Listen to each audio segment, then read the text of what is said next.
Ang kwentong ito ay hango sa tunay na buhay.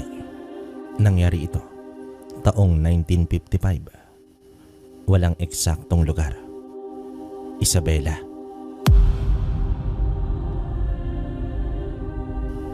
Sa isang liblib na baryo, sa paanan ng bundok, may isang batang ulila na. Ang pangalan ay Tristan. Sa edad na 16 namulat siya sa bangis ng buhay. Walang mga magulang, walang kapatid, at walang tiyak na patutunguhan. Ayon sa mga matatanda, nasawi naman ang kanyang ama sa isang aksidente sa may kagubatan habang nanguhuli ito ng hayop, at sumunod naman ang kanyang ina sa loob lamang ng 1 taon. Sanhi umano ng matinding lungkot at karamdaman, ngunit hindi tulad ng pangkaraniwang bata. May kakaibang katangian si Tristan, isang ikatlong mata na nakatago sa gitna ng kanyang noo. Hindi mo ito makikita ng personal, lalo na kung pangkaraniwang tao ka lamang. Hindi ito literal na mata, kundi isang espiritual na paningin.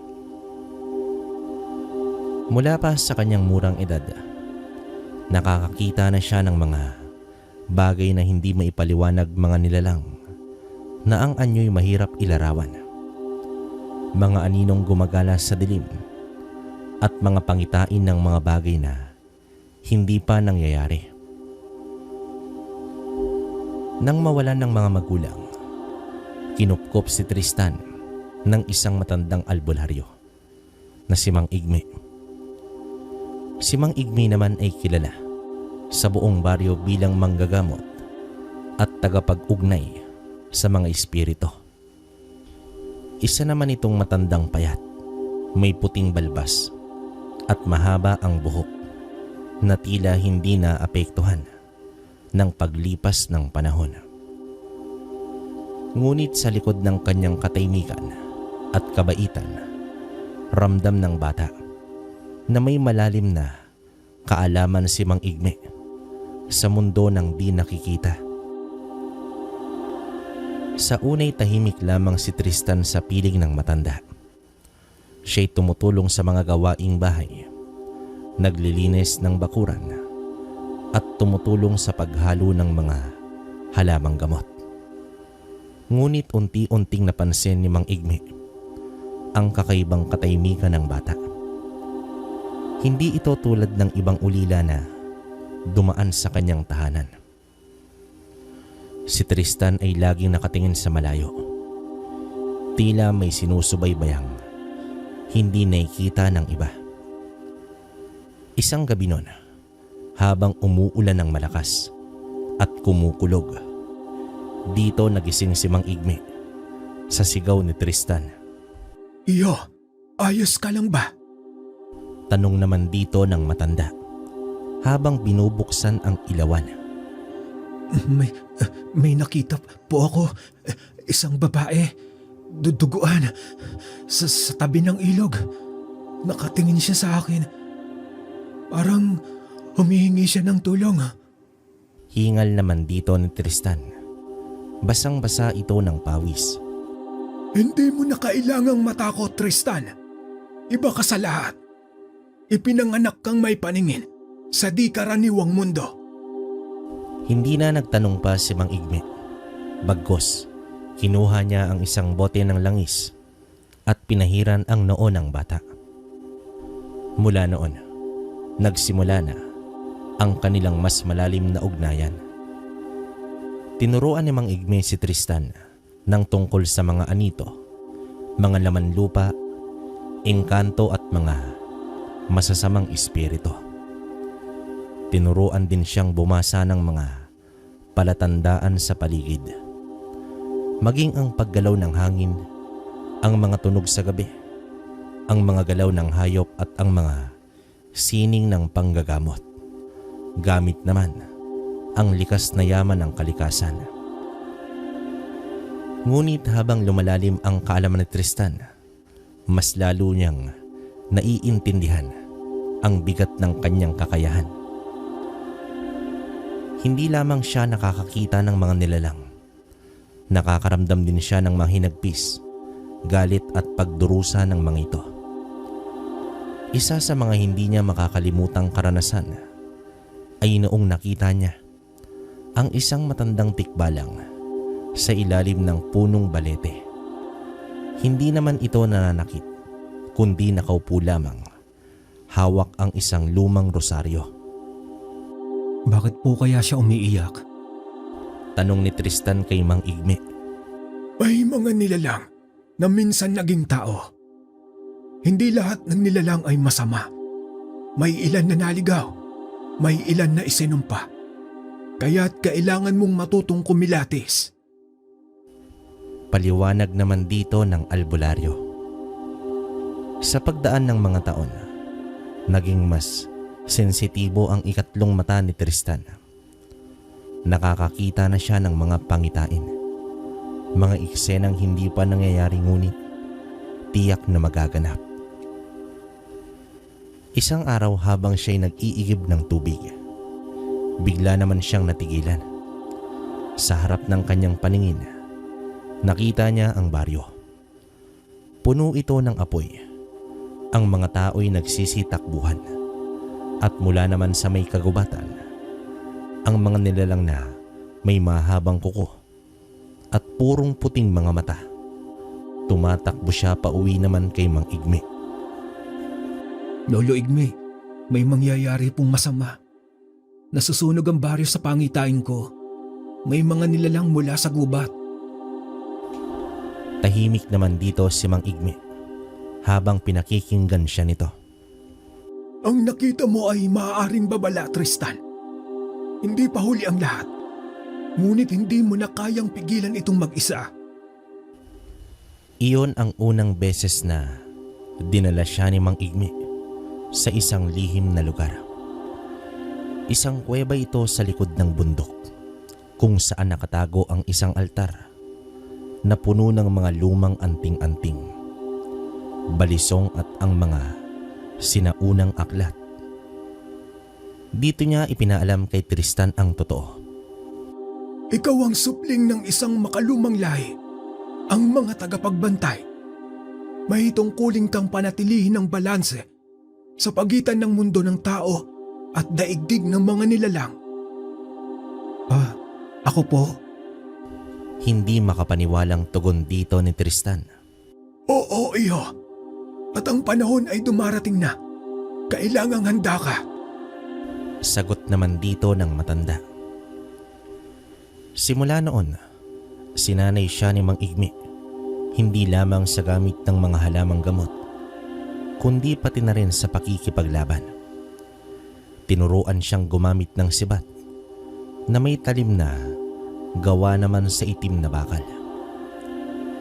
Binasbasan ng dugo ng tandang at hinasa gamit ang abo ng punong sampalok. Tinuruan din siya bumigkas ng mga dasal na makaluma, pananggalang laban sa mga masasamang espiritu. Ngunit kahit sa gitna ng kanyang pagsasanay, naroon pa rin ang pangungulila. Sa gabi naman, bago matulog, tinitingnan niya ang bituin, nagbabaka sakaling makaramdam ng koneksyon sa kanyang mga magulang. Minsan sa hangin, naririnig niya ang pangalan niya na tinatawag sa malamig na tinig. Tristan. Napalingon naman siya nang marinig iyon, ngunit wala naman. Hanggang isang gabi, habang siya'y nasa kuweba at nag-iinsayo, isang nilalang ang dumating. Hindi naman ito lumakad, kundi lumulutang. Maputla, mahaba ang buhok at may mga mata na tila walang laman. Ang hangin ay biglang lumawig at ang mga ilaw ng kandila isa-isang namamatay. Tristan, totoo ang pangitain mo. Dumating na sila. Wika dito ng nilalang sa tinig na mahina ngunit malinaw. Muli namang narinig niya ang malamig na tinig. Dumadaloy sa hangin na parang bulong sa kalangitan. Dito mabilis siyang lumingon sa paligid ng kuweba. Ngunit wala siyang nakita. Wala rin itong anino ni tunog ng yapak.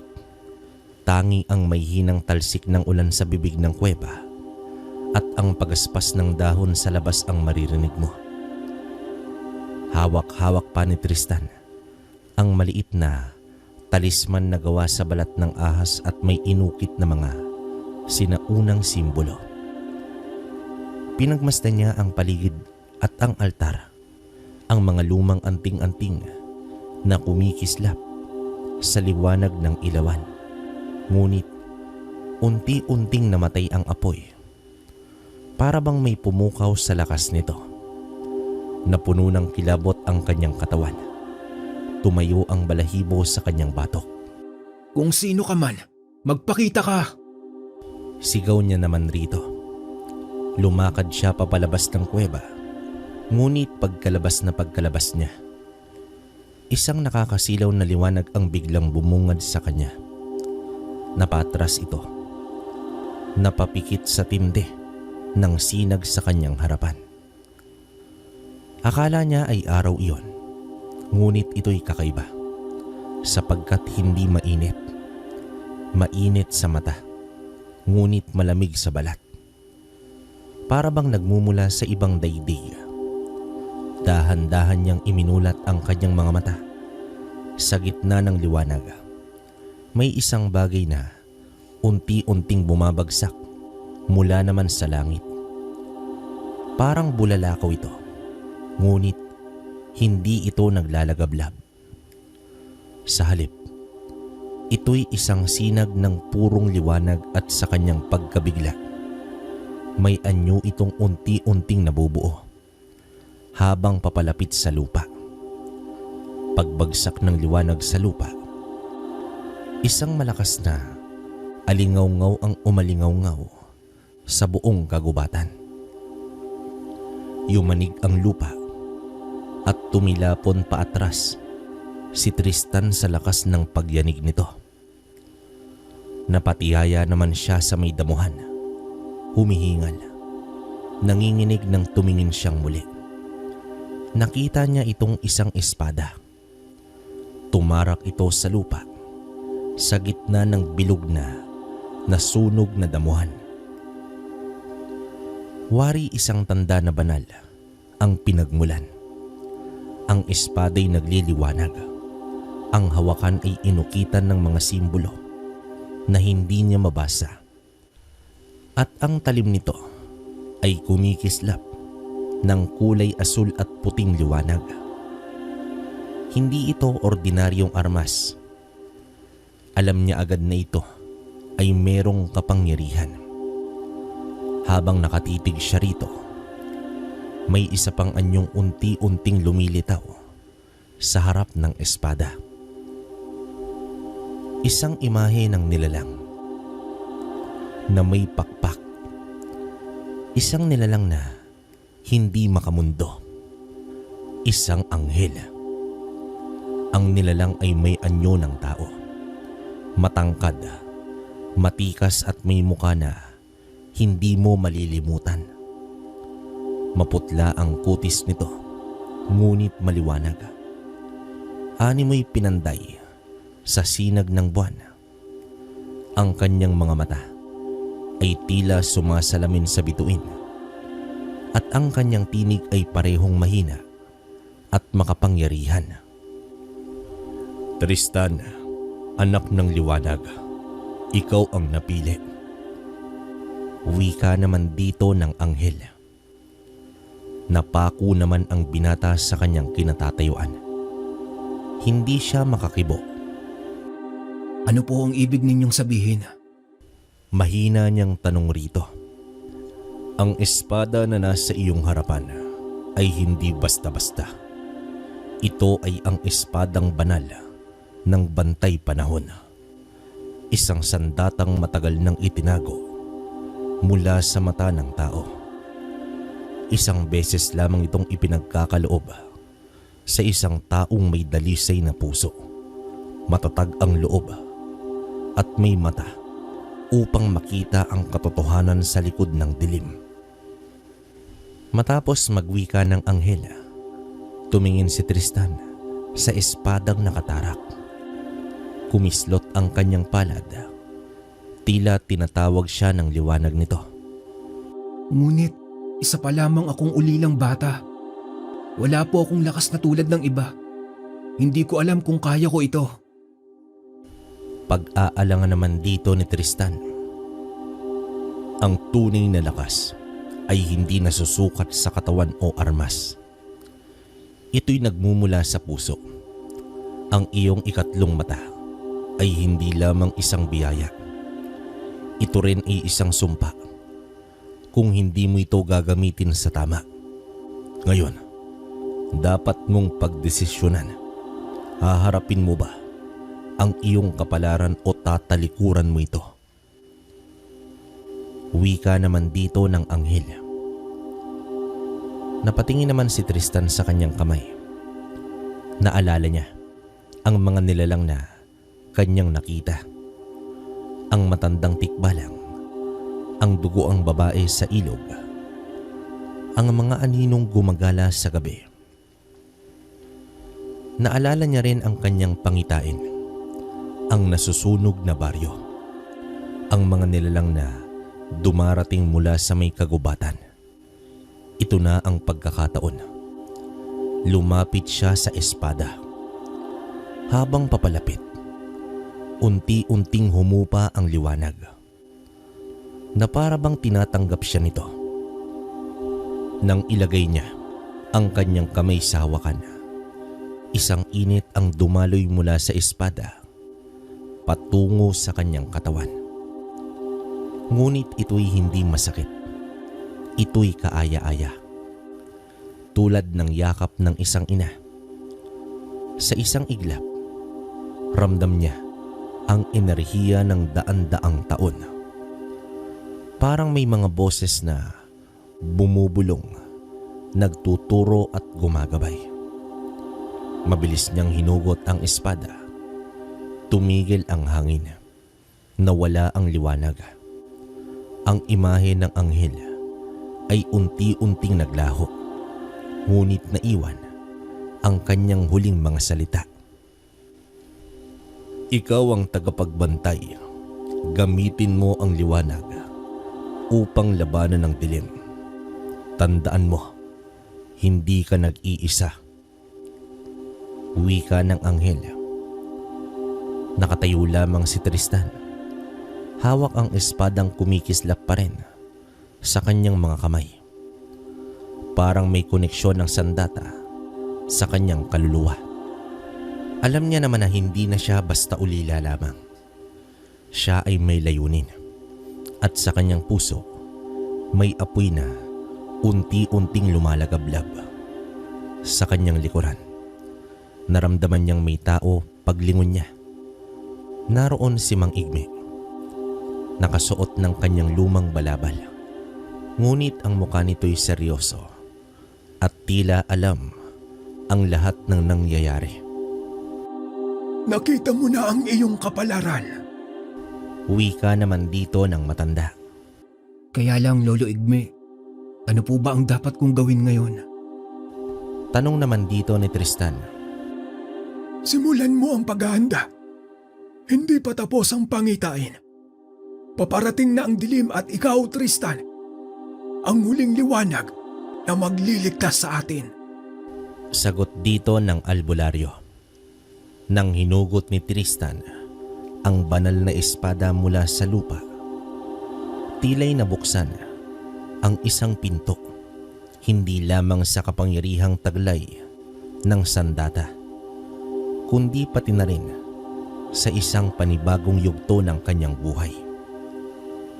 Ngunit laking gulat niya nang mapansin ang unti-unting pagbabago ng anyo ng espada sa kanyang mga palad. Mula sa isang mahaba at makinang na sandata, ito'y lumiit, naging isang punyal na kasya lamang sa kanyang kamay. Lolo Igme, bakit po ito lumiit? Tanong naman dito ni Tristan habang pinagmamasdan ang punyal na kumikislap pa rin ng mahina sa asul na liwanag. Ang sandata ay sumasabay sa iyong kakayahan. Hindi mo pa kayang hawakan ang buong lakas nito. Ngunit huwag kang mag-alala.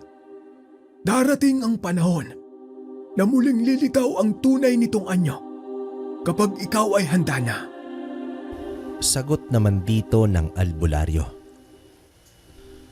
Mula naman sa araw na iyon, mas pinag-igting pa ni Mang Igme ang pagsasanay ni Tristan. Tuwing umaga, bago pa man sumikat ang araw, ginigising siya ng matanda upang simulan ang ehersisyo sa katawan. Tumatakbo siya paikot sa bundok, gumagawa ng mga mabibigat na gawain at natututo ng mga taktika sa pag-iwas, pagdepensa at paggamit ng punyal sa pakikipaglaban. Sa hapon naman, tinuturuan siya ni Mang Igme ng mas malalim na kaalaman sa panggagamot, pangontra at mga dasal na pananggalang.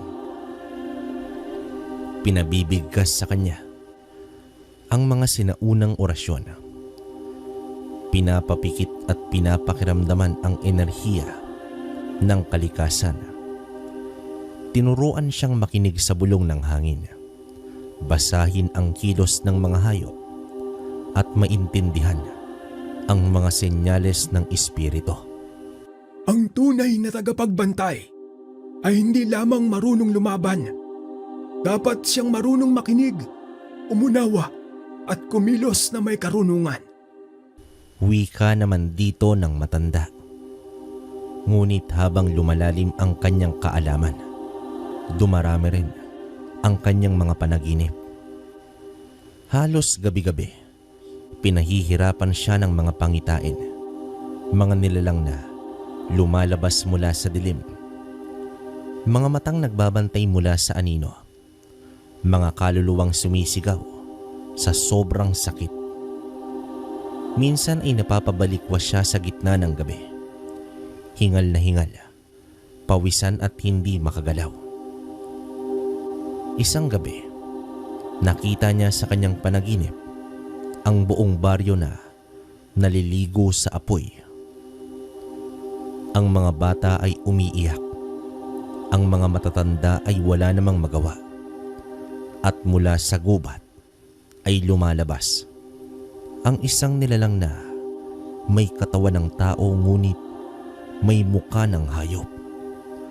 Ang balat nito ay parang uling at ang mga mata ay sobrang pulang-pula.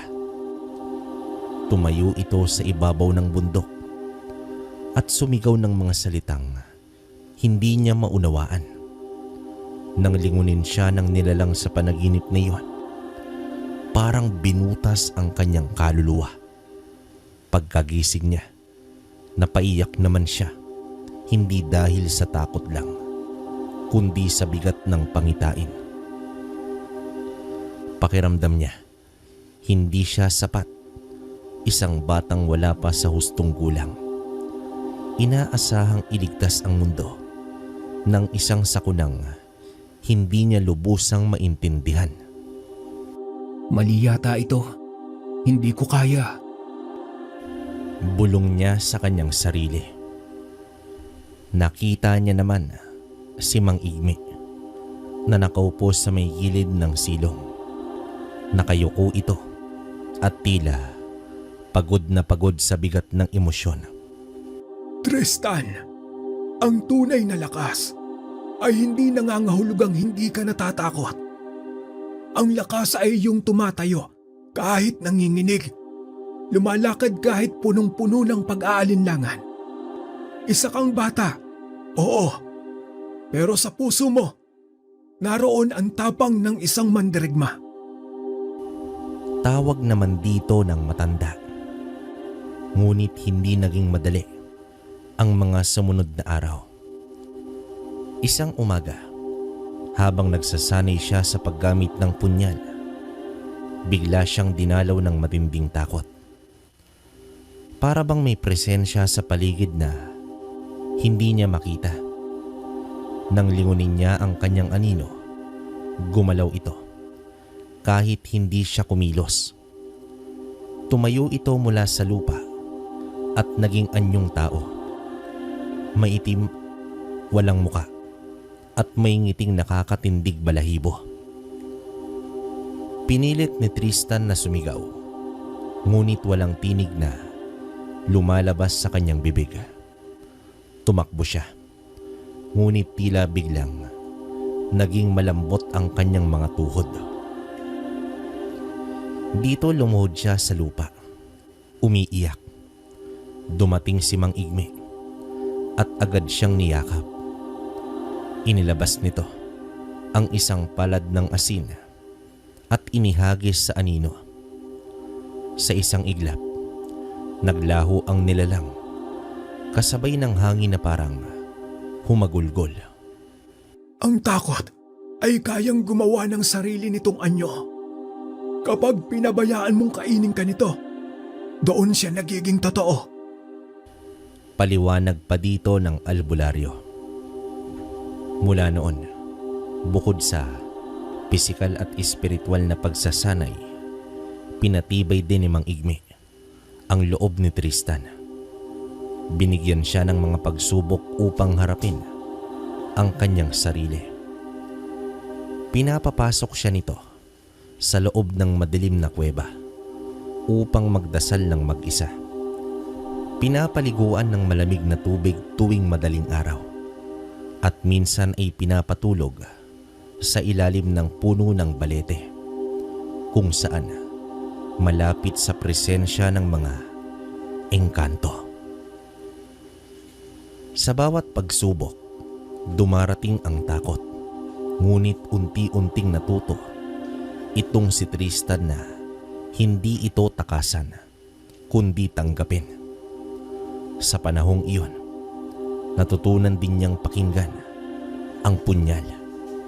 Hindi ito nagsasalita, ngunit may koneksyon ito sa kanyang damdamin. Kapag siya'y takot, humihina ang liwanag nito.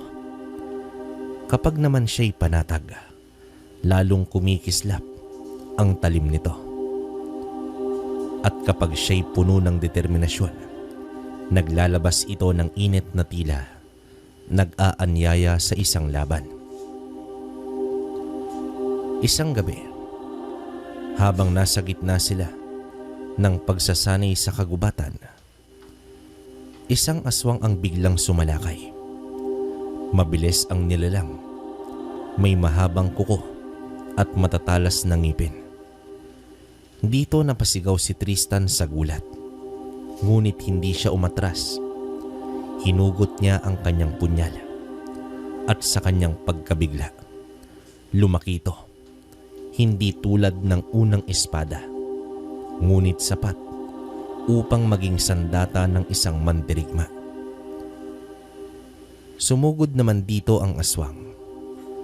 Inatake siya nito sa gilid, ngunit mabilis siyang umiwas. Parang ang katawan niya'y gumalaw ng kusa. Tinutulungan ng punyal na tila'y may sariling buhay. Isang saksak sa tagiliran ng nilalang ang naging hudyat ng tagumpay. Nagsisisigaw ito sa sobrang sakit at tumakas. Iniwan ang madugong bakas sa mga dahon. Hingal na hingal si Tristan. Nanginginig pa rin ang kanyang mga kamay. Ngunit sa puso niya, may liwanag na sumisibol. Hindi dahil nanalo siya, kundi dahil hinarap niya ang takot at hindi tumakbo. Tumango naman dito si Mang Igme. Ngayong nasubo ka na, alam mo na kung gaano kakahalaga. Wika pa ng albularyo. Hindi pa rin po ako handa. Sagot naman dito ni Tristan. Walang sino man ang naging handa sa simula. Pero ang tunay na bayani, kahit hindi handa, kumikilos pa rin. Tugon dito ng matanda. Muling dumaan ang mga araw. Mas tumindi ang mga pangitain ni Tristan. Ngunit ngayon, natutunan niya ng suriin ang mga ito. Hindi na ito basta-basta natatakot. Inililista niya ang mga detalye. Ikwinikwento kay Mang Igme at binubuo ang mga koneksyon. Sa mga panaginip, may bagong nilalang na lumilitaw. Isang babae na may mukha ng tao, ngunit may mga mata na parang buwan. Nakasuot ito ng puting kapa at laging nakatayo sa likod ng apoy. Tristan, huwag mong hayaang kainin ka ng dilim. Hindi ka nag-iisa. Kami ay nagbabalik. Sabi naman dito ng babae sa panaginip niya. Pagkagising niya, isang kakaibang kapayapaan ang bumalot sa kanya. Sa kauna-unahang pagkakataon, hindi siya natakot sa panaginip. May pakiramdam siyang may paparating. Isang mas malaking pagsubok. Oo, ngunit may mga kakampi rin siyang di niya nakikilala. At sa kanyang kamay, ang punyal ay muli na namang kumislap.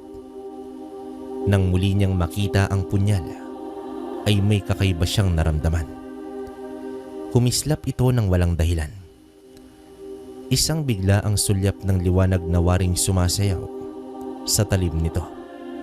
Ngunit sa halip na pangamba, isang payapang damdamin ang bumalot kay Tristan. Ramdam niya ang unti-unting paglakas ng enerhiya nito. Parang may malalim na koneksyon na muling nabuhay sa pagitan nila. Dito napangiti siya. Isang hapon, habang abala siya sa simpleng gawain sa likod ng kubo, naglalaga ng saging na inani mula sa kanilang taniman. Nakaupo naman siya sa mga batong upuan. Hawak ang kahoy na sandok at pinapaikot-ikot ang mga piraso ng saging na kumukulo sa tubig. Umihip ang malamig na hangin. At sa mga sandaling yon, naramdaman niyang tahimik ang paligid. Masyadong tahimik. Parang biglang nawala ang huni ng mga ibon. Wala ring ingay ng kuliglig. Wari ay tumigil ang oras. Napatingin siya sa kanyang paligid. Sa gilid ng likod bahay, kung saan may kumpol ng mga punong saging at matatandang kawayan, may gumagalaw. Isang aninong gumagapang sa lupa. Mabilis at halos hindi makita. Ngunit sa kanyang ikatlong mata, ang matang nakakakita sa likod ng belo ng realidad. Kitang-kita niya ito. May mga nilalang sa dilim. Dito mabilis siyang lumabas ng kubo. Marahan ang hakbang. Hawak pa rin ang sandok. Sa unay inakala niya na mga ligaw na hayop lang ang mga nagkakalkal sa lupa. Ngunit nang makita niya ang buong anyo ng mga nilalang, napako naman siya sa kanyang kinatatayuan. Sila ay mga maliliit na nilalang, halos kasing laki lamang ng mga sanggol o batang 3 taong gulang pa lamang. Ngunit halatang hindi sila tao. Maputla ang kanilang balat, halos kulay abo, at ang katawan nila'y butot balat na tila hindi pa nakakakain ng matino sa loob ng maraming taon. Ang kanilang mga buhok ay maninipis, halos tanggal na, at ang pisngi nila ay lubog sa ilalim ng matutulis na mga mata. Gumagapang sila gamit ang parehong kamay at paa. Waring mga unggoy na nadungisan ng sakit at kasamaan. Ang ilan ay nakatayo na, ngunit ang iba gumugulong sa may damuhan. Nag-aabang, nagmamanman. Hindi naman natakot si Tristan. Huminga siya ng malalim, tumayo ng tuwid, at tinitigan ang mga nilalang. Ramdam niya ang punyal na kumikislap sa kanyang tagiliran. Itinatago sa ilalim ng kanyang suot na lumang kamiseta. Ang mga nilalang ay nagdadalawang isip. Tumigil sila sa paggalaw. Para bang nag-uusap gamit ang isip. Tanging ang kanilang pag-angil ang gumagambala sa katahimikan. Isang tunog na parang halo ng sakit, gutom at pagkamuhi. Naglakad naman si Tristan papalapit. Hindi siya nagmamadali. Ngunit bawat hakbang niya ay merong timbang, may layunin, walang sindak. Naririnig ko kayo. Alam kong hindi kayo galing sa mundong ito. Ngunit wala kayong karapatan dito. Wika niya naman dito. Hindi rin ito sigurado kung nauunawaan ba siya ng mga nilalang sa harap niya. Napahinto ang mga nilalang. Ang isa sa kanila, mas malaki kaysa sa iba, ay dahan-dahang yumuko, lumapit ng bahagya, at humigop ng hangin gamit ang mahaba at tuyot na ilong. Pagkatapos bigla itong nagpakawala ng malakas na hiyaw. Isang tunog na tila nagpatawag sa mas marami pa nilang kauri. At dito dumating na nga. Mula naman sa mga anino ng kagubatan, lumabas ang ilan pang nilalang. Mas marami, mas sabik. Ngunit kahit hindi na napapalibutan na siya, hindi na gumalaw si Tristan. Inilabas niya ang punyal mula naman sa kanyang sinturon. Agad itong sumiklab ng liwanag. Ang bughaw na apoy mula sa punyal ay kumalat sa paligid. At sa liwanag nito, napaurong ang ilang nilalang. Ang iba pa ay natigilan. Ang ilan ay nagsimulang manginig. Ngunit may ilan pa rin ang pilit lumalapit sa kanya. Kahit pa, nalalapnos ang balat sa liwanag na dulot ng punyal. Bumabaon sa isipan ni Tristan ang itinuro ni Mang Igme. Kapag nilalang ng dilim ang kaharap mo, liliwanag ang sandata mo. Pero tandaan mo, hindi liwanag ng apoy, kundi liwanag ng iyong loob. Dito itinaas niya ang punyal. Ang liwanag nito ay parang sumagot sa tibok ng kanyang puso. Isang matatag na sinag ang bumalot sa paligid. At sa isang sigaw, lumundag siya papunta sa nilalang na pinakamalapit sa kanya. Hindi niya inasahan ang magiging lakas ng kanyang galaw. Sa isang iglap, napatalon siya ng higit sa kanyang inaasahan.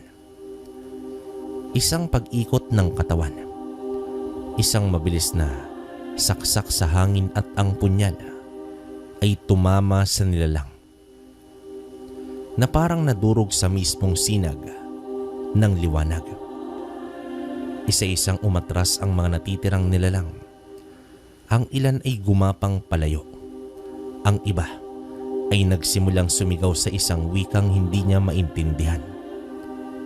At bago sila tuluyang naglaho, sa may kagubatan, lumingon ang isa sa kanila at tinitigan si Tristan. Ang mga mata nito ay puno ng galit at takot. Isang babala na hindi pa tapos ang lahat.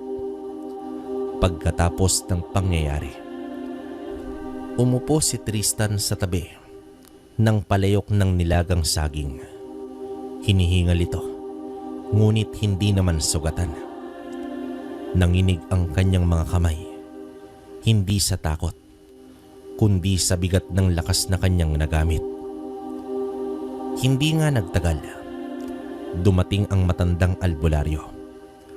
Nakita niya ang nasunog na damo, ang bakas ng laban at ang liwanag na unti-unting humuhupa mula naman sa punyal ni Tristan. Kaya mo na, iyo. Ngunit tandaan mo, mas malalaki pa ang darating. Sila'y mga espiya lamang. Tiktik ng mas malalaking nilalang sa ilalim ng lupa. Wika pa dito ng matanda. Kung ganun, ano pong klaseng nilalang sila, Lolo Igme? Tanong naman dito ni Tristan. Tinatawag silang karangitan. Mga nilalang na sumisipsip ng lakas ng loob ng mga tao. Sa tuwing tinatablan tayo ng matinding takot, doon sila pinapanganak. Kapag ang buong baryo ay nalulunod sa takot, dumadami sila. Kaya't ang laban mo, hindi lang laban ng katawan. Laban ito ng isip at puso. Mula naman noon, mas naging masigasig si Tristan sa kanyang pagsasanay. Sa araw, pinapalakas niya ang kanyang katawan. Sa gabi, pinapalalim niya ang kanyang diwa. At sa bawat oras ng kanyang katahimikan, kausap niya ang punyal, hindi bilang sandata lamang, kundi bilang gabay. Pero sa kanyang puso, alam niyang hindi pa iyon ang huling pagsubok, sapagkat tuwing ipipikit niya ang kanyang mga mata, may bagong pangitain ang bumabalot sa kanya. Isang itim na buwan sa langit, umiikot sa pulang liwanag, at sa ilalim nito, isang hukbo ng nilalang. Hindi lamang karangitan, kundi mas matinding halimaw, mga multo ng digmaang matagal nang nalimot. At sa gitna ng lahat ng iyon, isang anino ang naghihintay, taimtim at mapanganib, at ang mga matang tila kilala siya. Makalipas ang ilang araw mula sa engkwentro niya sa mga karangitan, muling bumalik sa tahimik na daloy ang buhay ni Tristan. Sa piling naman ng matandang albularyo, patuloy ang kanyang pagsasanay. Mula sa pisikal na lakas, sa paghawak ng punyal na may liwanag, hanggang sa mas malalim na pag-unawa sa mga nilalang na hindi nakikita ng karaniwang mata. Ngunit sa kabila ng katahimikan, may isang bigat na hindi maipaliwanag ang nananatili sa kanyang dibdib. Parang may dumarating na panibagong panganib. Isang hapon, habang naglalakad si Tristan sa baryo upang magatid ng mga halamang gamot sa kabahayan ni Aling Maria, napansin niya na tila kakaiba ang ikinikilos ng ilang mga tao sa isang bahagi ng nayon. May isang grupo ng matatanda na nakatayo lang sa gitna ng daan at tila tulala ang mga ito. Ang mga mata nila ay walang buhay at ang kanilang galaw ay mabagal. Tila ba tinangay ng hangin ang kanilang mga diwa. Ang ilan naman ay nakaupo sa gilid ng kalsada, nakatingin sa kawalan. Ang mga bata ay hindi umiiyak, hindi rin tumatawa, kundi nakaupo lamang. Nakapako ang tingin sa may lupa. Lumapit naman si Tristan at tinanong ang isa sa kanila. Manong, ayos lang po ba kayo? Walang tugon ang tinanong niya, ngunit muli pa siyang nagtanong sa isa. Ate, ano pong nangyayari sa inyo? Wala ring sagot, maging ang simpleng paglingon ay hindi man lang ginawa ng mga tao. Isa itong kumpol ng laman na walang kaluluwa. Parang ang mga katawan na iniwan ng kanilang sariling mga diwa. Nang ilabot si Tristan, nagmadali siyang bumalik sa bahay nila. Iniwan niya ang mga halamang gamot at halos mapatid ang kanyang mga paa sa pagmamadali. Nang marating niya ang kanilang tahanan, agad niyang tinawag si Mang Igme na noon ay abala sa pagtatapal ng dahon ng sambong sa isang sugatang bisita. Lolo Igme, may kakaibang nangyayari sa baryo. Ang mga tao, parang wala sila sa sarili. Tulala at wala silang reaksyon. Kahit anong tanong ko po sa kanila. Bungad na sigaw niya rito. Saan mo sila nakita? Napakunot ang noo ng matanda. Sa silangang bahagi po ng baryo. Malapit sa may ilog. Mabilis na tugon dito ni Tristan. Hindi na naghintay ng dagdag na paliwanag ang matanda. Mabilis na tinapos nito ang ginagawa at agad na kinuha ang kanyang munting sako na may lamang halamang gamot, langis at pulbos na gawa sa pinatuyong ugat ng mga mahiwagang halaman. Isinama niya si Tristan sa pagbalik sa baryo. Pagdating nila sa lugar, lalong lumala ang eksena. Dumami ang mga taong tila nawalan ng saysay. Ang iba ay naglalakad paikot-ikot. Ang iba naman napaluhod sa lupa. Binubulong ang hindi maintindihang wika. Isang amoy ng amorseko, nasusunog na dahon at lumat mabigat na alikabok ang bumalot sa paligid. Lumuhod naman dito ang matandang albularyo at dinama ang lupa. Tunay ngang mahikang itim ito. Hindi karaniwang sakit. Hindi rin epekto ng karangitan. Ito ay gawa ng isang manggagaway. Mahinang wika dito ng albularyo. Manggagaway? Tanong naman dito ni Tristan habang nilalamon ng kaba. Isa siyang uri ng nilalang na marunong sa malalalim na kulam at mahikang itim. May kakayahan silang balutin ng ulap ang isipan ng tao. Kapag hindi naagapan, tuluyan ng maangkin ng kanyang mahika ang kaluluwa ng mga ito. Magiging mga alipin niya habang buhay. Paliwanag pa dito ng albularyo.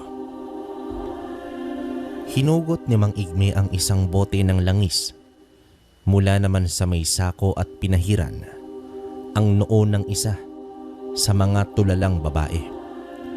Dinagdagan niya ito ng pulbos. Saka binigkas ang isang orasyon. Ang katawan ng babae ay nagsimulang manginig.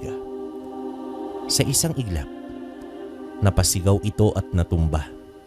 Ngunit sa mata ni Tristan, isang anino ang lumabas mula naman sa katawan ng babae at tumakbo papalayo. Naglaho ito sa lilim ng kawayan. Isa lang yon sa mga aninong ipinadala. Mas marami pa ito. At kung hindi natin malalaman ang pinagmulan ng kulam, hindi natin magagamot ang buong baryo. Wika naman dito ni Mang Igme na humihingal. Ano pong dapat nating gawin, Lolo Igme? Tayo'y maghahanap ng ugat. Kailangan nating mahanap ang pinagmumulan ng mahika. Karaniwan itong nakatali sa isang bantayog o alagad ng manggagaway. Maaring isang hayop, isang bagay o isang tao. Tugon dito ng matanda. Mula noon, araw-araw nilang sinuyod ang baryo. Isa-isang binisita ni Mang Igme at Tristan ang mga bahay. May mga tao pa ring hindi naapektuhan, ngunit unti-unti na ring nauubos ang normal sa baryo. Ang mga paaralan ay nagsara. Ang mga tindahan ay hindi na nagbubukas pa. Parang isang katahimikang hindi likas ang bumalot sa buong pamayanan. Hanggang sa isang araw, habang binabagtas nila ang kagubatan sa likod ng baryo, may naramdaman si Tristan. Isang kakaibang enerhiya ang dumaloy mula sa kanyang punyal. Kinuha niya ito mula naman sa ilalim ng kanyang suot at sa kanyang pagkabigla. Kumislap ito, hindi ng liwanag kundi ng itim na apoy. Lolo Igme, iba po ang sinasabi ng punyal ngayon. Tama nga ang hinala ko. Ipinapakita nito ang landas ng dilim. Matapos magwika ng matanda, sumulyap ito sa punyal Sinundan nila ang direksyon kung saan kumakapit ang enerhiya mula naman sa punyal.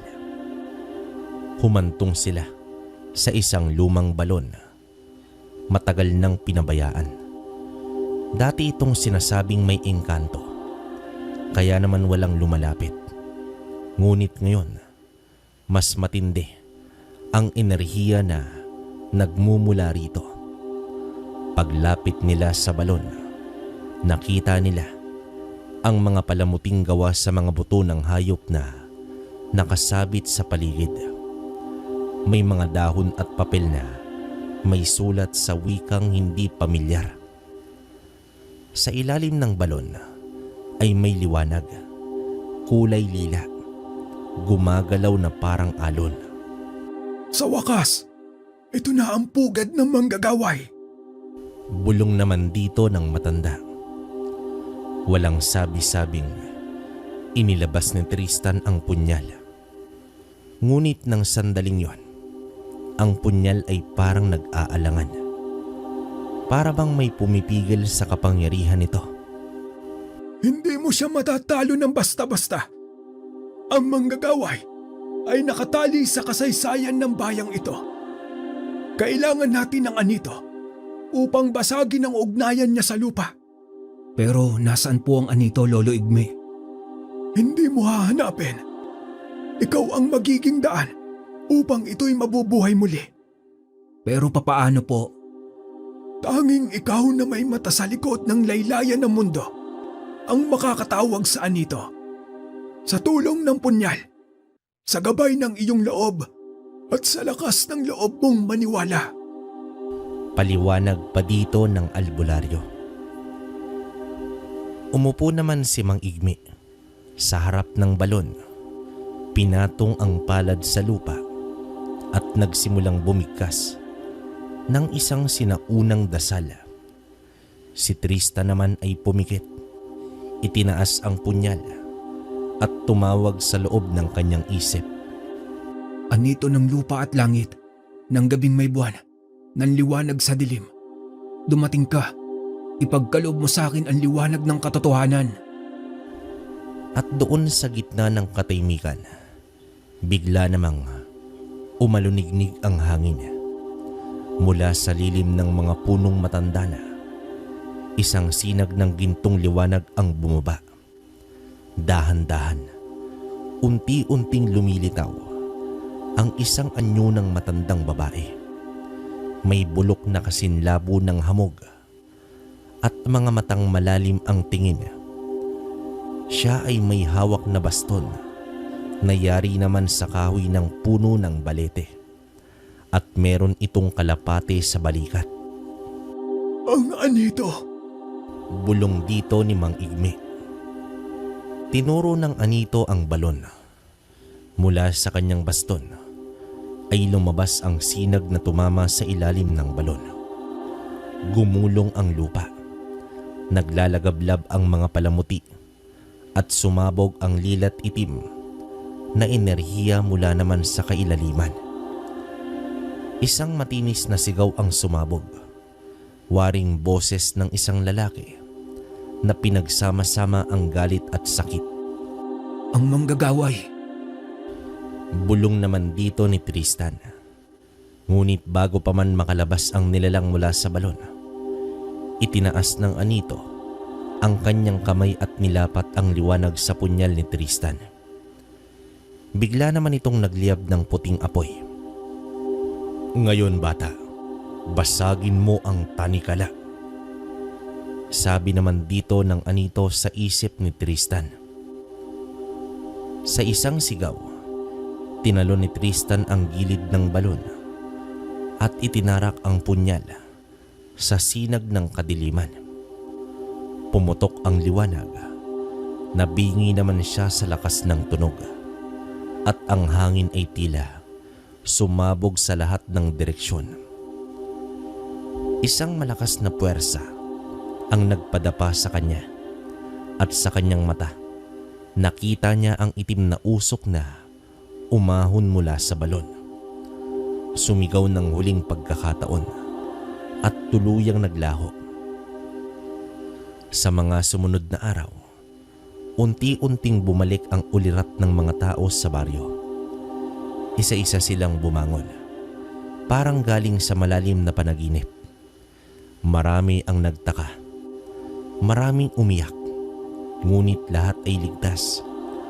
Si Mang Igme ay tahimik lamang. Si Tristan bagamat pagod ay tila mas lumalim ang pagkakaunawa sa bigat ng kanyang tungkulin. At sa ilalim ng buwan sa gabing yon, habang pinagmamasdan ang mga bituin, hinawakan niya ang punyal na ngayoy tahimik muli. Ang digmaan ay malayo pa, ngunit ang liwanag sa kanyang puso ay muling sumiklab. Makalipas ang isang buwan, mula nang mabuksan ni Tristan at ni Mang Igme ang manggagaway na bumihag sa isipan ng mga taga-baryo. Unti-unti nang nanumbalik ang normal na takbo ng buhay. Muling bumukas ang mga tindahan. Ang mga bata ay naglalaro na sa ilalim ng araw at ang simbahan ay napuno ng panalangin ng pasasalamat. Ngunit sa kabila ng katahimikang bumabalot sa paligid, si Tristan ay muling binalot ng isang matinding panaginip. Gabi-gabi, sa kanyang pagtulog, naroon muli ang parehong tanawin. Ang baryo, nakaluhod sa dilim. Ang apoy ay pumapalibot sa mga bahay. At ang langit ay punong-puno ng itim na usok. Mula naman sa gitna ng nagliliyab na kalsada, ay may isang nilalang na nakatayo dito. Matangkad ito, payat ngunit hindi tao. Ang balat nito ay kulay abo, tila nabubulok. At ang mga mata nito ay pulang-pula, na tila sinlaki ng barya. Sa tuwing titingnan ito ni Tristan, nararamdaman niya ang bigat sa kanyang dibdib. Parang tinutunaw ang kanyang loob sa isa sa mga panaginip. Tumayo naman ang nilalang at dahang-dahang lumapit kay Tristan. Ngunit bago naman ito tuluyang makalapit, biglang dumating ang liwanag mula sa punyal niya. Sa isang kisap mata, nagising siya, pawisan at humihingal at nanginginig pa. Agad siyang lumapit kay Mang Igme. Kinabukasan, Lolo Igme, panaginip po. Pero paulit-ulit. Ang baryo nasusunog at may nilalang na hindi ko alam kung ano. Pero sigurado ako hindi siya tao. May mga nilalang na hindi agad nagpapakita. May mga aswang na marunong magkubli sa paningin. Pero hindi makapagtatago sa panaginip ng may ikatlong mata. Aswang po? May iba't ibang uri ng aswang. May marakata, may mandurugo, may mangyayanggaw. Pero ang pinakamapanganib ay ang mga marunong maglaro sa diwa ng tao. Kapag ikaw ay kanilang nasasakupan sa panaginip, kadalasan ay sumusunod na ang katawan. Ano? Pero ano pong dapat nating gawin, Lolo Igme? Bantayan natin ang mga gabi. At sa araw, mas pag-igtingin pa natin ang inyong pagsasanay. Kung totoo man na isang aswang ang gumagala ngayon sa baryo, hindi natin siya kailangang hintayin pa na umatake.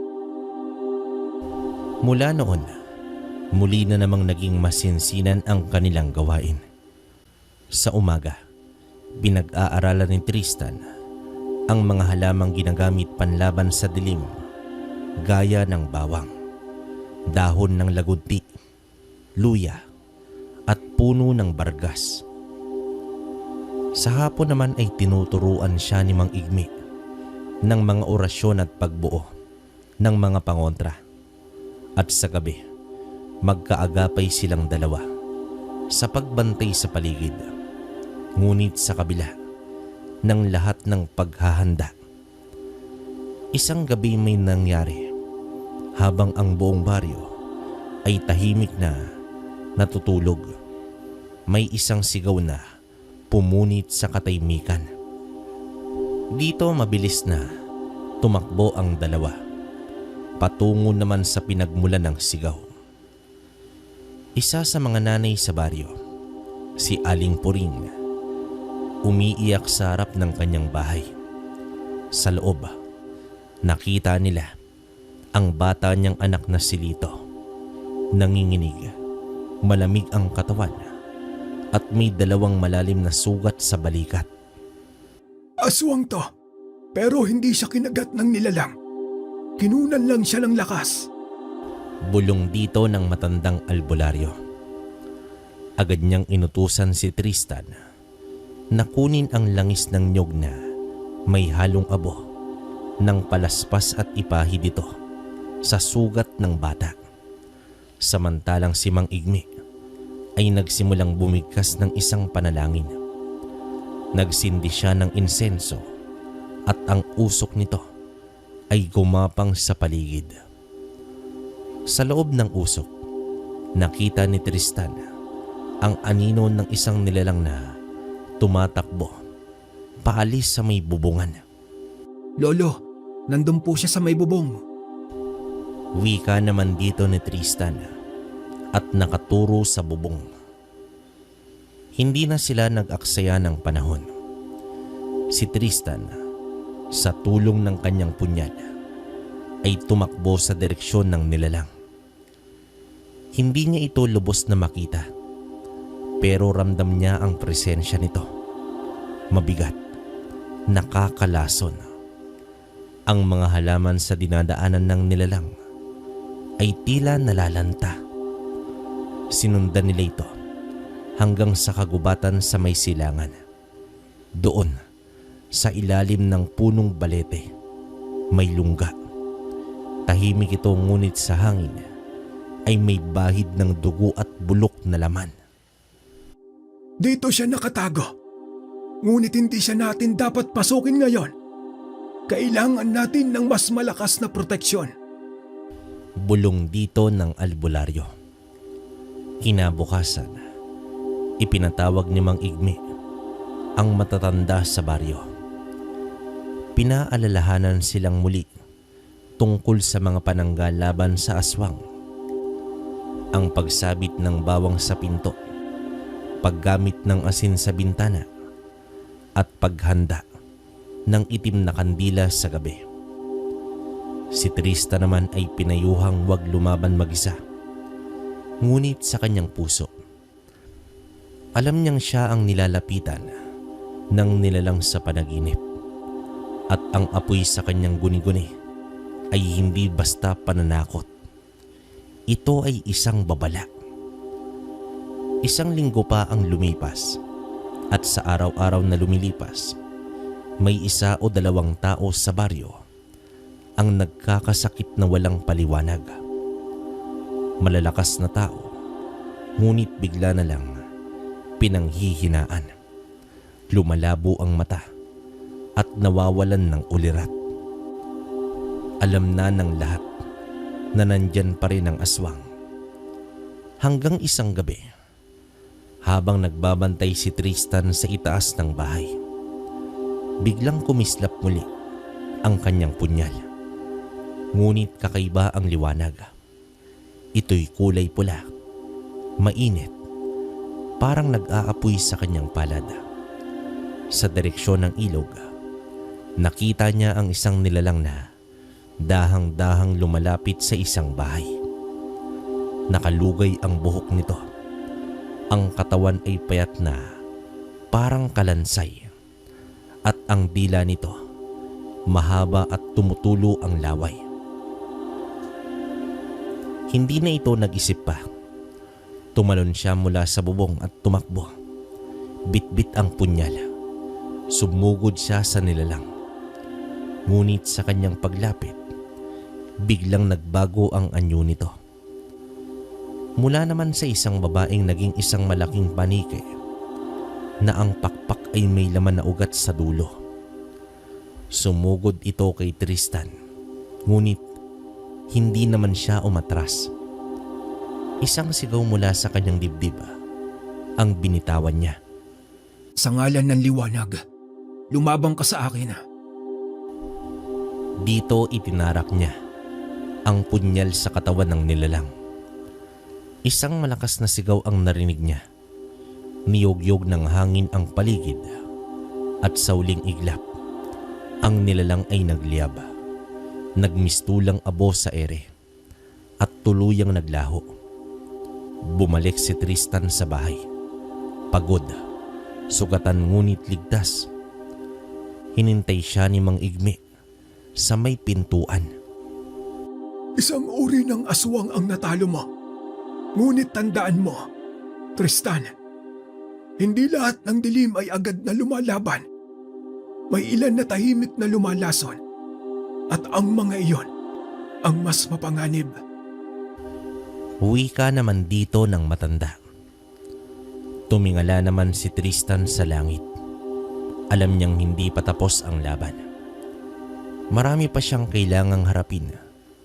Ngunit sa kanyang kamay, ang punyal na minsang naging liwanag ay muli niyang pinanghawakan. At habang ang liwanag nito ay nananatili, siya ay patuloy na lalaban. Makalipas ang ilang linggo, mula nang mapuksa ni Tristan ang aswang na mangyanggaw, muling nanumbalik sa katahimikan ang baryo. Ngunit sa puso ni Tristan, may nananatiling kaba. Pakiramdam niya, may paparating na mas matinding panganib. Isang uri ng kasamaan na higit pa sa mga nilalang na kayang makarap. Isang gabi, habang mahimbing ang tulog ni Tristan, muling binalot ng bangungot ang kanyang diwa. Sa kanyang panaginip, naroon siya sa gitna ng malawak na parang, ngunit animoy isang disyertong basag at tuyo ang lupa. Sa gitna ng kawalan, may isang malaking bitak sa lupa na dahang-dahang bumuka. Mula rito, umahon ang isang nilalang. Malaki ang katawan nito. Mas malaki pa sa pangkaraniwang tao. Maitim ang balat, parang uling na kumikintab sa ilalim ng dilim. May dalawang matutulis na sungay sa noo na parang yari sa bakal. Mahaba ang puting buhok nito. Humahampas sa likod na parang hibla ng sinumpang telang kumakapit sa katawan. Mula naman sa bibig nito, umusli ang malalaking pangil at sa bawat paghinga ay tila may usok na bumubuga mula sa ilong nito. Umangil ang nilalang, isang ungol na tila pagsabog ng kulog sa kalangitan. Ang tunog nito ay dumurog sa katahimikan ng panaginip at nayanig ang mismong kaluluwa ni Tristan. Napatras siya, nanginginig ang tuhod at nanlalamig ang buong katawan. Nang sinubukan niyang kumilos, hindi naman siya makagalaw. Parang may humahawak sa kanya mula sa lupa. Parang hinihigop siya nito pababa. Biglang bumalot ang apoy sa paligid ng nilalang. Sa gitna ng naglalagablab na apoy, dumilat ang mga mata nito. Kulay kahil. Tila naglalagablab din. Tiningnan siya nito ng tuwid. Bantay ng liwanag. Ako ang wakas. Wika naman dito ng nilalang. Isang malakas na sigaw ang sumunod. At dito nagising na si Tristan. Basang-basa ng pawis ang kanyang katawan. Humihingal. Nanginginig. Wala nang pag-aalinlangan. May isa na namang panganib na darating. Mabilis siyang bumangon at lumabas ng bahay. Tahimik ang gabi. Malamig ang hangin ngunit ang puso niya. Mabilis ang tibok. Huminto naman siya sa harap ng bahay at tumingin sa kalangitan. Sa kanlurang bahagi, may isang maliwanag na tala na hindi niya nakita noong mga nakaraang gabi. Parang nagbabanta ito. Nandyan siya. Kung saan naroon ang tala, doon siya dumarating. Bulong naman dito ni Tristan. Agad niyang ginising si Mang Igme. Nagising ang matanda sa kaba sa tinig ni Tristan. May nakita ka na naman ba, iyo? Opo, Lolo. Pero mas malaki po sa lahat ng nakita ko. Hindi ito basta aswang. Hindi rin po ito multo. Parang demonyo. May mga nilalang sa ilalim ng lupa na mas matanda pa sa kahit anong kasaysayan. Mga halimaw na ginising lamang ng matinding kaguluhan sa mundo. Isa sa mga iyon ay ang tinatawag na gabunan. Ang halimaw na tagatid ng lagim. Gabunan, yun nga po ang nakita ko. Kung iyon nga ang iyong nakita, Tristan, kailangan nating maganda. Hindi lang ng katawan, kundi ng kaluluwa. Kinabukasan, nagsimula ang paghahanda. Tinipo ni Mang Igme ang ilang matatanda na at ang natitirang tagapangalaga ng sinaunang kaalaman sa kalapit na baryo.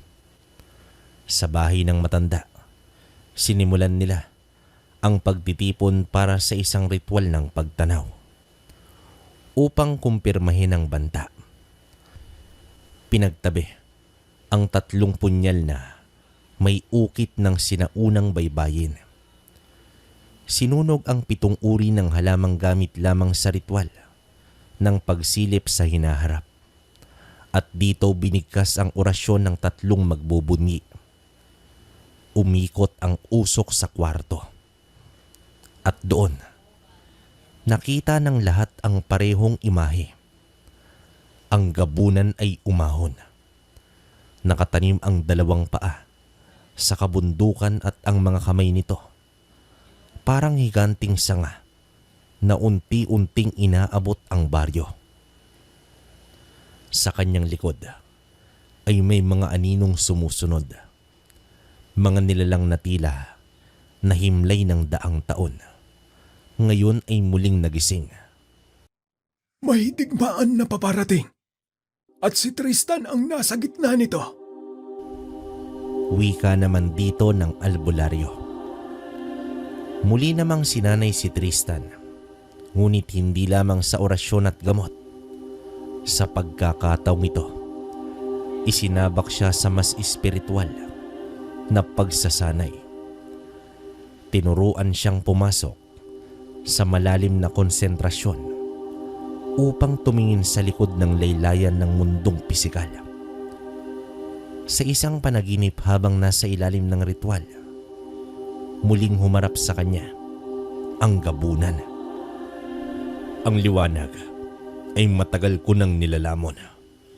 Ang mga tulad mo ay nabubuhay upang mamatay sa aking anino. Wika dito. Pero ang anino mo ay hindi makakatagal kung walang liwanag. Sagot naman dito ni Tristan. Isang ngiti ang gumuhit sa labi ng nilalang. Saka ito naglaho sa usok. Mula noon, naging mas matapang si Tristan. Ngunit hindi arogante. Alam niyang ang panganib ay hindi lamang laban sa katawan, kundi laban ng kaluluwa. Hindi sapat ang punyal kung ang puso'y natatakot. Isang gabi, habang siya'y nagbabantay muli sa bubong ng bahay ni Mang Igme, muli namang sumiklab ang tala sa kanluran. Ngunit sa pagkakataong ito, hindi lamang liwanag ang nakita niya, kundi usok at parang maitim na ulap na unti-unting bumababa. Lolo Igme, nagsisimula na. Sigaw niya naman rito. Mula naman sa itaas ng bundok, narinig nila ang isang matinis na tunog. Tila huni ngunit nakakabingi. Kasunod nito, isa-isang namatay ang mga ilaw sa baryo. Ang mga hayop ay nag-ingay. Ang mga ibon ay nagsilisan sa gitna ng dilim. Sa kadiliman, lumitaw ang una sa mga anino ng gabunan. Isang nilalang na parang itim na usok na may mata. Tumalon ito sa isang bahay at sinimulang sipsipin ang lakas ng mga natutulog. Hindi naman nagdalawang isip si Tristan. Tumalon siya mula sa bubong, punyal sa kamay, at itinaga sa nilalang na iyon. Ngunit lumusot lamang ang kanyang sandata sa usok. Hindi siya nasasaktan. Hindi sapat ang pisikal na sandata. Gamitin mo ang orasyon. Sigaw dito ng albularyo mula naman sa loob ng bahay. Mabilis na isinara ni Tristan ang kanyang mga mata at binigkas ang mga itinuro sa kanya. Sa liwanag na bumabalot sa dilim, sa lakas ng apoy na likha ng dangal, lumitaw ka, ilahad ang anino at iwaksi ito sa liwanag. Bigla namang nagningning ang punyal. Umilaw ito ng asul at sa unang pagkakataon, tila nayanig ang nilalang. Sumigaw ito at unti-unting nawala sa hangin. Dumaan ang gabi sa pag-uulit ng ganoong labanan. Isa-isang lumitaw ang mga anino ng gabunan at pilit pinasok ang baryo. Ngunit si Tristan, sa tulong ng mga natutunan, ay naging tagapagtanggol ng kanyang tahanan. Ngunit hindi pa tapos ang lahat. Sa pagtatapos ng gabi, habang sumisikat ang araw, sa pinakatuktok ng bundok, ay lumitaw na mismo ang gabunan. Nakatingin ito sa baryo. Ang aking mga anito ay isinubong mo sa liwanag. Ngunit ako ay lilim na mismo liwanag ang lumikha. Hintayin mo ang tamang oras. Wika naman dito ng gabunan. Bigla itong nawala, kasabay ng pagbalik ng liwanag ng araw. Huminga ng malalim si Tristan. Alam niyang hindi pa tapos ang lahat. Ngunit alam din niyang sa bawat panaginip, sa bawat pagsubok, mas tumitibay ito. At habang hawak niya ang punyal na puno ng liwanag, hindi siya kailanman susuko. Dumating ang gabi na matagal nang kinakatakutan ni Tristan. Mula sa kanlurang bahagi ng langit, muling lumitaw ang maliwanag na tala. Ngunit sa pagkakataong ito, hindi lamang ito isang babala. Isa na itong paanyaya. Ang wakas ay narito na. Sa gitna ng katahimikan ng baryo, biglang dumilim ang paligid. Wala ni isang bituin sa langit. Ang liwanag ng buwan ay natabunan ng itim na ulap. Ang hangin ay naging malamig at tila may mabigat na presensyang bumaba sa lupa. Mula naman sa kabundukan, may malalaking yabag na narinig sila. Sa bawat hakbang ay nayayanig ang lupa. Ang mga alitaptap ay nagsilisan at ang mga hayop ay nagsilong sa mga lungga nito. Dumating na ang gabunan. Si Sandrino.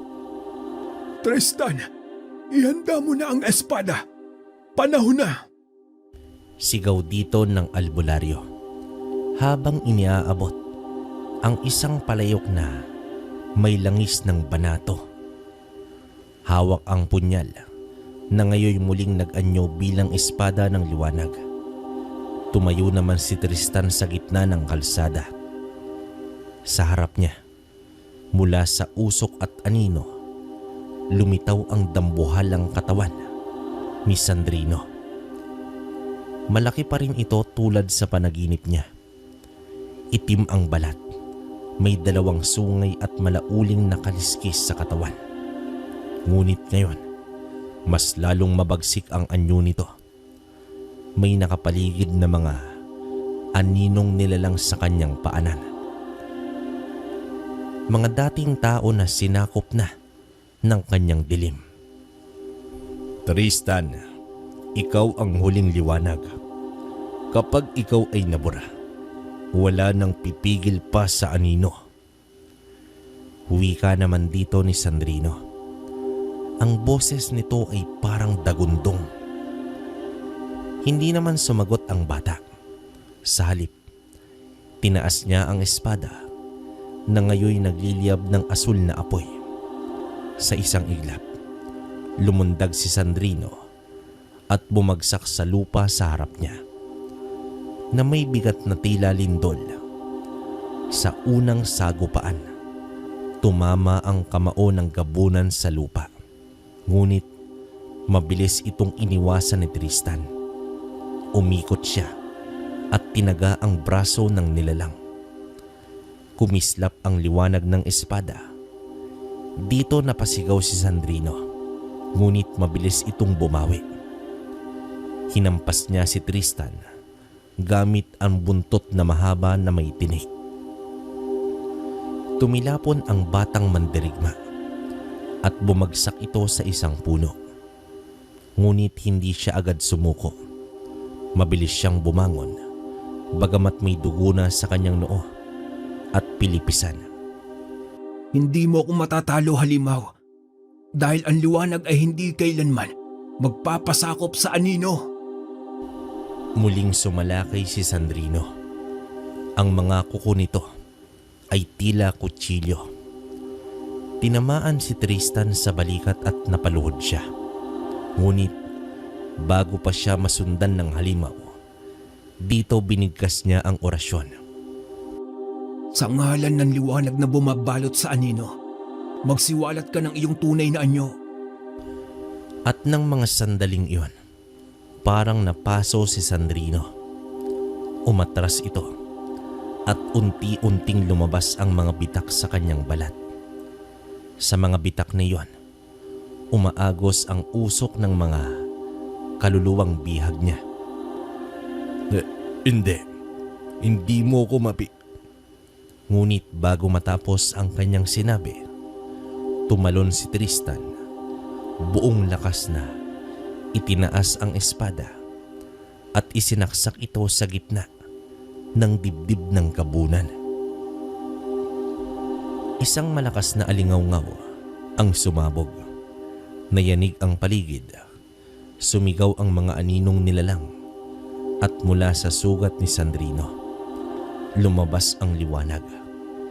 Hindi ito karaniwang liwanag, kundi liwanag na may kakayahang magpalaya. Napasigaw naman si Sandrino habang ang kanyang katawan ay unti-unting natutunaw. Parang kandilang tinupok ng sarili nitong apoy. Hanggang sa ang dating dambuhalang halimaw ay naging abo. At ang mga anino sa paligid ay unti-unting naglaho. Dito napaupo si Tristan, humihingal. Bawat kalamnan ng kanyang katawan ay masakit. Ngunit sa kabila ng lahat, siya ay buhay pa. Lumapit naman dito si Mang Igme. Dahan-dahan siyang umupo sa tabi ng bata at tinapik ang balikat nito. Matapos ang lahat ng ito, Tristan, ikaw na ngayon ang bagong tagapangalaga. Ngunit biglang lumiwanag ang espada.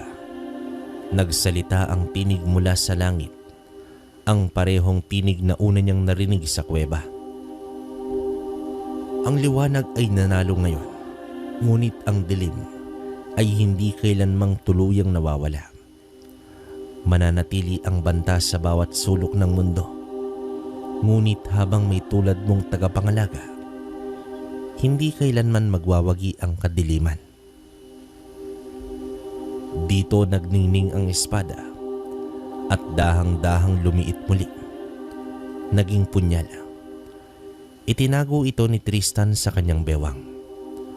Sa mga sumunod na araw, muling nanumbalik ang kapayapaan sa baryo. Ang mga tao ay bumalik sa dati nilang gawain. Ngunit nagbago na si Tristan. Hindi na siya ang batang ulila. Siya na ngayon ang tagapangalaga ng baryo, ng liwanag ng balanse sa pagitan ng mga mundo. Minsan sa gabi, kapag tahimik ang lahat, nakaupo ito sa bubong ng bahay ni Mang Igme, nakatingin sa langit. Hindi na siya takot sa mga tala o sa aninong gumagalaw sa kadiliman, dahil alam niya na sa oras ng kagipitan ay handa na siya. Wakas. Ang kwentong ito ay nagpapaalala sa atin na ang pag-iral ng mga mandirigma ng langit sa kalupaan, at napatunayan na sa kwentong ito na hindi lang pala ang mga antingero ang may kakayahang makipaglaban sa mga nilalang ng dilim, kundi may iba pa pala. Katulad na lamang ni Tristan, na isang tagapagbantay ng espada ng anghel. Okay, yon. So, grabe. Ang tindi ng kwento natin ngayon. Talagang, alam niyo naman kabaryo, pag anghel yung, grabe, wala akong masabi. Ang dami kong gustong himayin sa kwentong to. Kaya lang, paano mo magagawa yan? Kasi, habang binabasa ko to, kinikilabutan din ako sa nangyayari. Isipin mo yun, tagapagbantay ka ng espada ng anghel. Sa grabe yung mga ginagawa ni Mang Igme, no? Kumbaga, 7 banal na salita, tapos yung mga lahat 3 punyal na may ukit ng sinaunang baybayin. Grabe.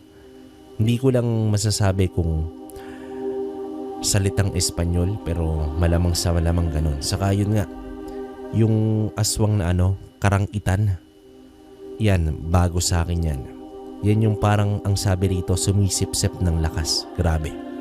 Sa alam naman natin, gabunan. Isang malakas na aswang din yan. Grabe, wala akong masabi. Kumbaga speechless ako sa kwento natin na to. Iniisip ko na yung pwede kong ikomento, kaya lang parang kailangan pa ba? Andito na lahat eh. Iintindihin mo na lang yung kwento, di ba? Para sa akin, grabe to mga kabaryo. Sobrang natuwa ako nung nabasa ko tong kwentong to. Pero kayo pa rin, syempre, kung may komento kayo, comment nyo sa baba para mabasa ko. Yun lang naman. Ayoko na rin magbigay ng mahabang komento kasi ang daming nasasabi ng iba dyan. No? So, syempre doon na lang tayo sa safe tayo. So, yun. Tapos nga pala, pasensya na sa lahat. Hindi na ako makakapag-shoutout dito kasi kita nyo naman mga kabaryo, ang haba ng oras natin. Hindi na literal na shoutout na binabasa ko. Pero may kita nyo sa screen, nilalagay ko yung mga name. Kung gusto nyo ng gano'n na magkwentuhan tayo ng mas matagal after ng kwento, pumunta kayo doon sa kwento ni Kabaryo. Yan, akin din yan. Doon lahat, hanggang dulo. Talagang mag-uusap tayo. Saka, grabe, ang dami kong kwentong gustong basahin sa inyo na matagal nang pinadala sa atin. Sana magawa ko yun. Kaya sana suportahan nyo ko sa kwento ni Kabaryo. Dito konti na lang din, 100k na tayo. Salamat sa inyong lahat.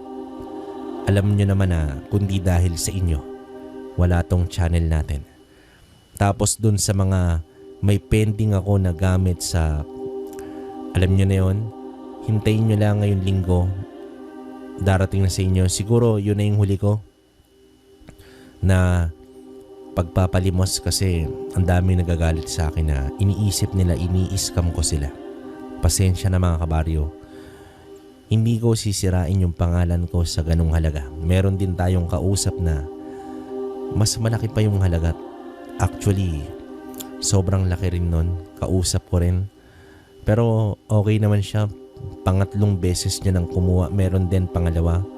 Nasa ibang bansa rin to si boss. Taga Cebu. Hindi ko matandaan yung name pero kachat ko sa Facebook. So, pahintay na lang mga boss, mga kabaryo. Then, supportahan nyo rin yung natin. Kwentong Kalakbay. Yan, syempre. Walang iba. Kung gusto nyo lahat, nilalagay ko na para hindi na kayo mahirapan. Kwentong baryo, ito yon. Kwento ni Kabaryo, doon tayo mag-usap talaga ng matagal yan. Punta kayo, kwento ni Kabaryo. Tapos yung Dear Kabaryo natin, supportahan nyo rin. Nandun yung mga short stories natin na hindi ko nababasa. Pero doon ko nilalagay. Grabe rin yung mga kwento ron, talagang yun yung parang pinaka-latest na mga kwento na nangyari. Taong 20s. Yan, nandun yun, Dear Kabaryo. Tapos alam nyo na, kwentong kalakbay, di ba? So, paano mga kabaryo, hindi ko nababain yung komento ko. Hanggang dito na lang muna. Muli, nagpapasalamat ako sa mga patuloy na sumusuporta ng channel natin. Sa mga kababayan nating OFW, alam niyo naman na mahal ko kayo. Sorry. Since day 1 pa lang, di ba? Alam niyo yun, wala akong hands down ako sa inyo. Pati na rin yung mga nakikinig sa yung mga nandito sa Pinas na nagtatrabaho sa araw-araw na ginagawang pampalipas oras tong channel natin. Salamat sa inyo. Alam niyo naman kasi pag dito kayo nakinig, talagang pagpapalain kayo. Hindi naman, pero dinadasal ko yan. Lahat ng patuloy na sumusuporta, sana sabay-sabay tayong pagpalain ng nag-iisang Diyos Ama. So, paano? Hanggang dito na lang muna mga kabaryo. Hanggang sa susunod na kwento. Maraming salamat.